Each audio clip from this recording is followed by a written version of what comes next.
থাকবে না, ব্যস্ত সব বন্ধ নরমাল করে দেবে। নাহমাদু ওয়া নুসাল্লি আলা রাসূলিল কারীম, আম্মা বাদ। আউযু বিল্লাহি মিনাশ শাইতানির রাজীম। বিসমিল্লাহির রহমানির রহিম।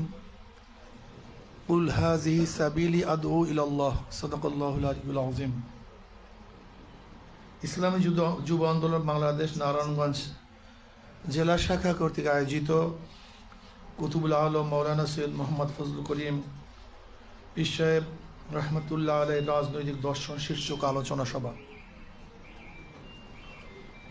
আমাদের যুব আন্দোলনের কেন্দ্রীয় সেক্রেটারি জেনারেল সাহেব শায়েখ রহমতুল্লাহ আলাইহির কিছু দর্শন সম্পর্কে আপনাদের সামনে উপস্থাপন করেছেন। আসলে আজকে বর্তমানে বাংলাদেশের রাজনৈতিক সংকটটা কি? কেউ মনে করে নির্বাচন, সুষ্ঠু নির্বাচন হলেই বাংলাদেশের সংকট দূর হয়ে যাবে। কেউ মনে করে যে পরিবর্তন, কেউ মনে করে নেতৃত্ব। এখন প্রেক্ষাপট হলো ভালো একটা নির্বাচন চাই, বাস নির্বাচন যদি হয়, বর্তমান পরিস্থিতি একটা ভালো নির্বাচন মানি, গ্রহণযোগ্য নির্বাচন মানি, আমাদের সমস্ত সমস্যার সমাধান হয়ে যাবে। আসলে এই দর্শনটা আদৌ ঠিক না, একটা ভুল দর্শন, চরম ভুল দর্শন। এদেশে কি সুষ্ঠু নির্বাচন হয়নি? 70 নির্বাচন কি হয়েছিল? 70 নির্বাচন তো সুষ্ঠু হয়েছিল।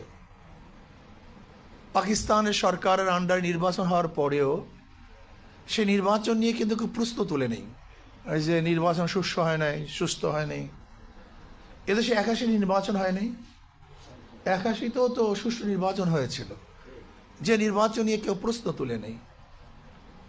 এদেশে 1991 সনে নির্বাচন নিয়ে কেউ প্রশ্ন তুলে নেই। নির্বাচন তো 1991 সনে হয়েছিল, সুষ্ঠু নির্বাচন হয়েছিল। 1996 তো নির্বাচন হয়েছিল, মোটামুটি ভালো। 2001-এর নির্বাচন ভালোই নির্বাচন হয়েছিল। এমন তো কেউ প্রশ্ন তুলে নেই যে নির্বাচন রাত্রে ভোট, দিনের ভোট রাত্রে হয়েছে, বা এটা হয়েছে সেটা হয়েছে। আমি কয়েকটা উদাহরণ দিলাম যে পাকিস্তান আমলে 70-এর নির্বাচন, এরপরের থেকে 73-এর নির্বাচন প্রশ্নবিদ্ধ নির্বাচন ছিল, যেখানে 293টা সিট পেয়েছিল এককভাবে আওয়ামী লীগ। এরপরে আবার বিএনপির আমলে 1996 সনের 15 ফেব্রুয়ারি নির্বাচন প্রশ্নবিদ্ধ নির্বাচন ছিল, এককভাবে বিএনপি সে নির্বাচন উপহার দিয়েছিল।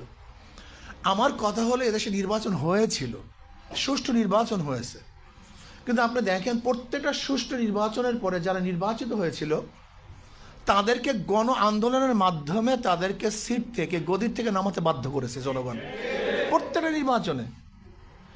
1991 সনের সুষ্ঠু নির্বাচনের পরে 96-এর আন্দোলনের ক্ষেত্রেই, আন্দোলনের প্রেক্ষিতেই কিন্তু বিএনপি নামতে বাধ্য হয়েছিল।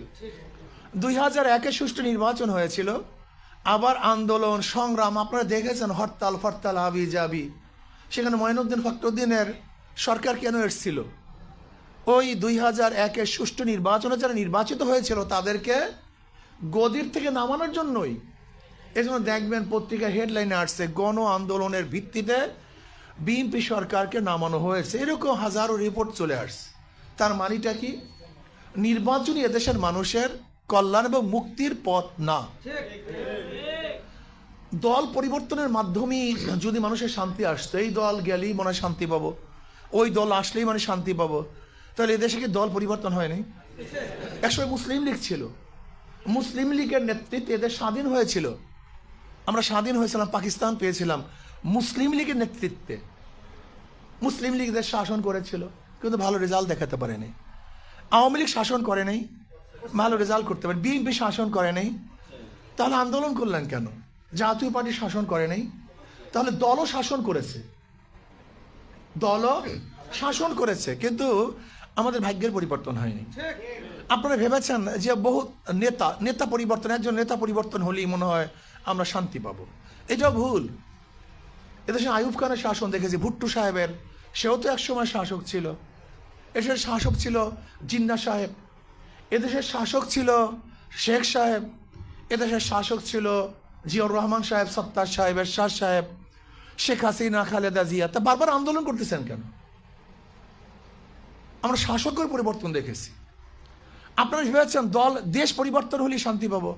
না, এদেশ একসময় ছিল ভারতের, ভারত থেকে দেশ নিয়ে